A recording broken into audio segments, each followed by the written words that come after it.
Hi, Black Cat Demon here, and I finally finished my model Dragula. And here it is. This kit should have took me about a week to 2 weeks to build. This kit actually took me 2.5 to 3 months to build. And the reason why it took me so long is because of all the modifications I did on this car. So naked eye, all you can see is just the gold leaf on it, and the gold leaf here at the back, and the handmade candles on the front of this as far as in the lanterns. You can also probably see the gas line on the front of this. You can see the rubber hoses on the gas tank. You can even see that on the emblems on the coffin. I just, well, this model was actually molded in metallic gold. So what I did was, I did a black wash on it, and then I coated the metallic gold with the Tamalia yellow. I can never say it, so I always say Tamalia. But anyways, I did that, and then I gold leafed it, so the emblems are not covered with the leaf at all. So that's why I got this nice shadow look on my emblems. My exhaust, I actually cut the actual side pipes here at the side. The black on this is actually not black paint, this is actually soot, because I took all my clay tools, I heated it up with a candle, and I put that tool to each tip of this, so actually these tips are actually curved and everything like they should be. So I wanted to go for a little bit more realistic look on this car. This car is also hinged, so the lid here opens, the hood comes off. Like I said, I put a frame on the underside of this. So the frame actually mimics the real car that was when it was hanging up in Planet Hollywood. So this panel right here holds the seat, the battery, and everything else like that. These ones up here hold the gas pedal, brake pedal. This one up here would actually house where the gas line would be and all the electrical for those lanterns would be. The only thing I didn't do was I didn't box off the motor, because I thought I want to show off the radiator hoses and the gas line and the handbrake cable and the throttle cable, stuff like that. I wanted to show off all my wiring and everything on the underside. But there's a lot of little goodies on the inside of this, but you don't see it till the cars open up. So first off, let me show you guys this one. I also put pins on the inside of my lids and everything, so when my car is actually tipped upside down, everything locks into place. So if I want to show the car off like this, and see if I can pop this without taking that lid off, voila, there you go.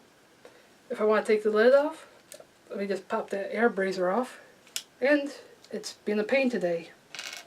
So the air breather comes off, the lid comes off. There's actually real fabric on the inside of this, but it opens up. My pins are actually right here along the centers and around the corners up here. So like I said, everything will lock into place, because I didn't know if I could hinge the front of this or not. I didn't really want to hinge that anyways, because if I did, I would have been taken away from the motor as far as room. But this comes off. Real fabric on the inside of this. This is actually paper clips molded for my hinges. A plastic Q-tip glued onto this, so I made sure this all worked. Glued it inside of the Q-tip holder, and covered it with JB Weld, so that way it would mold, and when everything was covered and painted, it all blended in. So I wanted to make sure as much as I could, a lot of my stuff molded and blended in. So when I did all my fabric and everything, where the hinges go in, that's why the frame is curved, that's where my hinges sit. But there is fabric all the way wrapped around this. I made the radiator on this. My radiator up here is actually a piece of cardboard with some JB Weld on it, with a cross actually carved out of JB Weld, so everything would fit on here. My coffin is actually backwards, and the reason why I did that was because a lot of my wiring that had to go in here, I had to put the coffin backwards.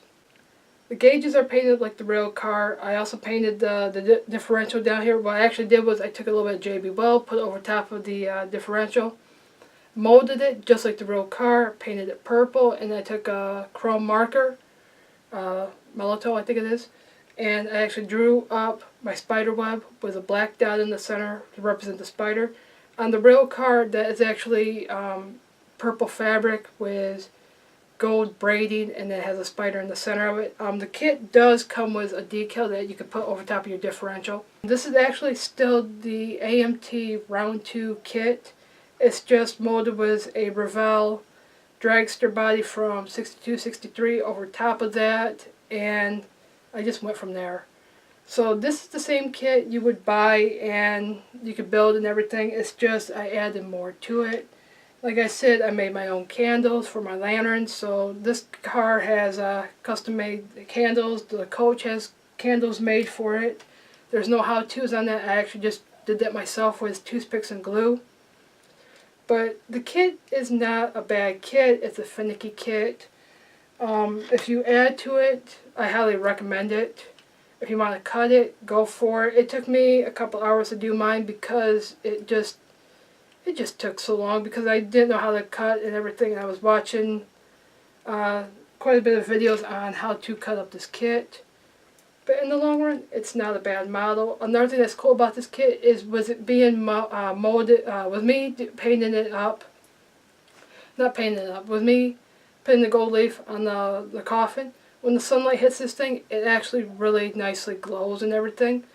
This kit comes with decals and a cardboard display. It also comes with a surf slab, which was never, to my knowledge, never shown in any of the episodes. I think it was just something they added to the model and that was it. This car, just on the cardboard display, sunlight hits it, it glows, it looks sharp. With the Monster Coach, it looks really awesome. So if anyone wants to build this kit, go for it. The only problems I had with it was like the entire kit was a lot of my problems was mold lines. So I had to go back through, even though everything looked perfect, I had to go back through and take my knife and shave down my exhaust and my body and just the frame. Just there were so many mold lines on this. I was surprised. Even the motor had mold lines all over it. But other than that, the color scheme of this car looks like the real car. The only downside is of all the decals, they don't have the word Ford up here at the front. So other than that, the car actually looks like the real car. The tires, the real car has, I think, the bigger dragster tires. So I mean, you could probably switch that one out. But it looks good. It looks sharp. Like I said, I got mine so it can open and close. It can be displayed. I did take this to a model competition. It didn't win anything. But I didn't go there to win. I just went there to bring this kit out there and say, look what I did. So I wanted to improve a kit. I wanted to have fun with building this kit. So I recommend this to anyone that wants to have some fun and modify a kit. Because when you actually get this kit and you open it up, it's pretty much a shell. So you guys can customize this and modify this to however you want. Like I said, I had a frame and I just went at it full force, and I learned how to gold leaf, I learned how to add a frame to this thing, I learned how to make my own candles.